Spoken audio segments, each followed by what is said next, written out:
Welcome to Movie Slice. Quick, fun recaps of your favorite movies. Sharp, funny, and to the point. Hit subscribe and get your perfect slice of cinema. Our movie begins with a student named Flynn, who lives with his mother in a house by themselves. He has never been in a relationship before, and we learn that he is obsessed with studying and university to the point that he keeps studying until he reaches 30 years old. At that time, Flynn is standing inside a fake replica of the Great Pyramid, which is supposed to be in the archaeology college where he studies. Flynn tells his friends about the greatness of Egyptian history and says that the Great Pyramid is considered one of the 7 wonders of the world. It becomes clear that Flynn is becoming obsessed with ancient Egyptian civilization. He leaves the pyramid with his friends and helps them continue building the pyramid. He tells them that a long time ago, the pyramid was supposed to have a differently colored triangle on its top, and the purpose of this triangle was to distribute energy. But over the years,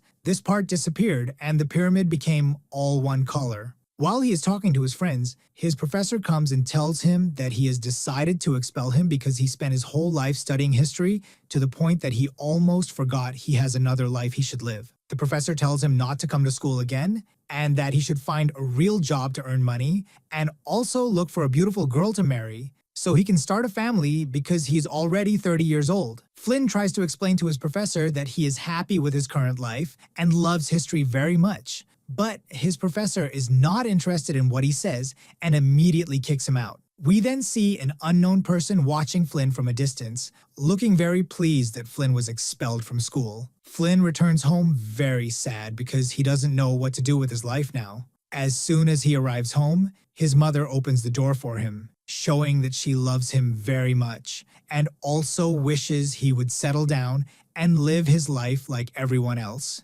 She tells him that she arranged with her friend to have her daughter come and sit with him for a while. Before she can say anything else, the doorbell rings. His mother opens the door and Deborah enters, introducing herself to Flynn. They sit together to talk and Deborah tells him she is a social worker, is also 30 years old and unmarried, and doesn't want to get married at all. She loves her single life and wants to spend the rest of her life among books without marrying or anything else. She also tells him that his mother forced her to come today. Flynn is, of course, impressed by her personality and intelligence, and that she is almost like him in everything, but he tells her that he also doesn't want to settle down, and is very focused on his studies because he is obsessed with Egyptian history and ancient civilization. Deborah tells him that she doesn't want to be with him either, but advises him to settle down soon with a beautiful girl to fulfill his mother's wish. At night, Flynn is in his room studying to learn more about Egypt's great history, but he gets very tired from studying, so he sits on the floor to rest a little. At that moment, a pile of books falls from his bookshelf, and by coincidence, he finds among them an invitation for a job interview at the public library. Flynn decides to go the next day to apply for the job, as it is almost his only chance to learn and earn money at the same time. The next day, Flynn goes to the public library and is amazed by its beauty because it is very large. There are more than 1,001 people applying for the same job. Flynn stands in line until it's his turn, but before he enters the interview, he gets scared and nervous and doesn't want to go in. He thinks about going home and lying to his mother, telling her he failed the interview, but before he moves, the employee responsible for the interview calls him. We learn her name is Charlene. Flynn starts the interview, and Charlene asks him why he wants the job. Flynn tells her he knows a lot about Egyptian history, as well as European history and ancient civilizations in general, and has great experience dealing with books and recommending good ones to read. Charlene tells him the job will be very difficult and that they need someone with skills no one else has. Flynn tells her he notices details no one else sees and starts telling her about scars on her face and is so good that he can even guess when she got them. At that moment, Judson appears out of nowhere. He is the head of the public library and the same mysterious person who was watching Flynn before. Judson tells Flynn that he has been accepted for the job and that he has been watching him for a long time and is sure he is the only one who can do the job. Judson gives Flynn a tour around the library to show him exactly what his job will be. He tells him he won't be an ordinary librarian, but will be responsible for secrets and artifacts that no one in the world even knows still exist. Judson shows him artifacts from ancient civilizations, and Flynn is to be responsible for protecting them from theft. Among these artifacts is a legendary sword kept in a huge stone, and to remove the sword, one must be a great warrior. He then sees an ancient box, and as soon as he opens it, he finds inside it a very evil spirit from the other world. Judson tells him never to open this box again because the last time it was opened, it caused evil spirits to rule the earth for 1,000 years. Judson then tells Flynn to go quickly to tell his mother everything, and at that moment, the legendary sword comes out of its place by itself, flies in the air, and lands on Flynn's neck. Judson tells him that everything he saw in the library must remain a secret, and he cannot tell anyone or he will lose his life. Flynn promises not to tell anyone and then quickly leaves the library and goes home. At night, we see a treasure thief named Edward break into the library with his gang because he wants to steal the legendary spear that has been there for thousands of years. They attack Judson and the guards, knocking them unconscious. The next day, Flynn and Charlene arrive at the library and are shocked to see Judson lying on the ground. When Judson wakes up, he checks the surveillance cameras and finds out that Edward is the one who stole the spear from the library. He decides to send Flynn on a mission to retrieve the spear, but secretly. He tells him that the spear consists of 3 parts, and only one part was stolen from the library, while no one knows anything about the other 2 parts. Flynn's mission now is to find these 2 parts, so he travels to another city to begin his quest to search for the spear. On the plane, he sees a very beautiful girl in front of him, so he tries to get to know her, but she refuses.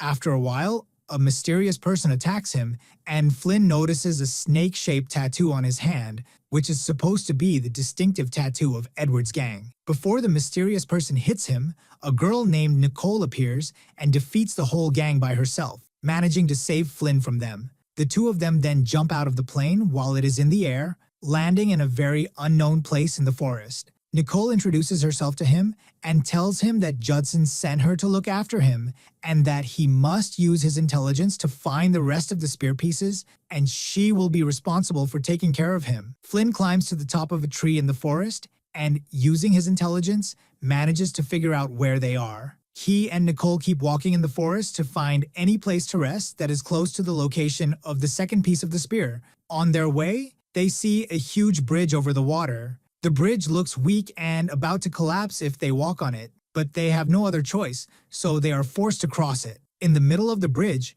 the wood breaks under Flynn, and he is about to fall into the water, but Nicole manages to save him at the last moment. They continue on their way until they reach a very remote place in the forest and decide to rest there for a while. While they are talking, it becomes clear that Flynn is starting to like her, so he gets up to walk alone in the forest. He is shocked when he sees the gang's distinctive tattoo on the ground, so he rushes back to her and asks her to put out the fire. They sit in the dark until members of a Bedouin tribe appear and take them to the tribe's chief. There, Flynn uses his intelligence and manages to figure out the language they are speaking, which impresses the tribe chief greatly. He decides to let them rest in his tribe. The next day, Nicole wakes up and is very surprised that Flynn is not beside her. She quickly leaves the hut to look for him and finds him playing with the tribe's children. She starts to like him a lot and her heart softens. While she is watching him, the gang arrives at the tribe, so she and Flynn run quickly and keep running through the forest until they reach the edge of a mountain.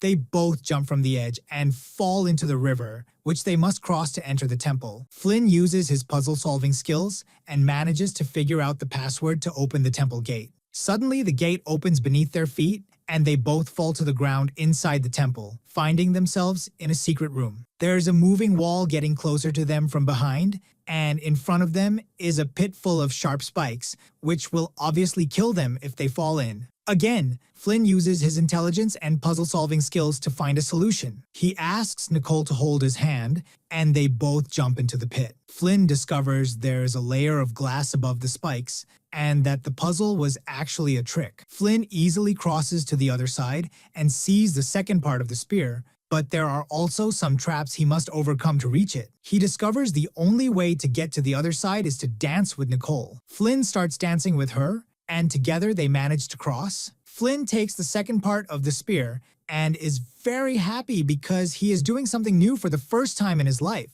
After leaving the temple, he and Nicole suddenly see the gang in front of them. The gang members threaten them with their guns, and one of the gang members, named Lana, takes the second part of the spear from Flynn and tells him she has been watching him for a long time and is also impressed by his intelligence. They all return to the gang's camp. When they arrive, Nicole is shocked to find out that Edward is the gang leader because he used to be a librarian, but lost his life in one of his missions while trying to recover a stolen archaeological treasure. Edward tells her he didn't lose his life, but just faked his death to escape and start a new gang. Nicole gets angry with him and wants to finish him off, but Edward's guards stop her. Edward decides to threaten her with his gun, but Flynn asks him to let her live in exchange for helping him find the third piece of the spear. Edward agrees to the deal and warns that if Flynn is lying, he will kill both him and Nicole. They all board Edward's private plane and arrive at the ice mountain in Europe. There, Flynn follows the clues to reach the new temple,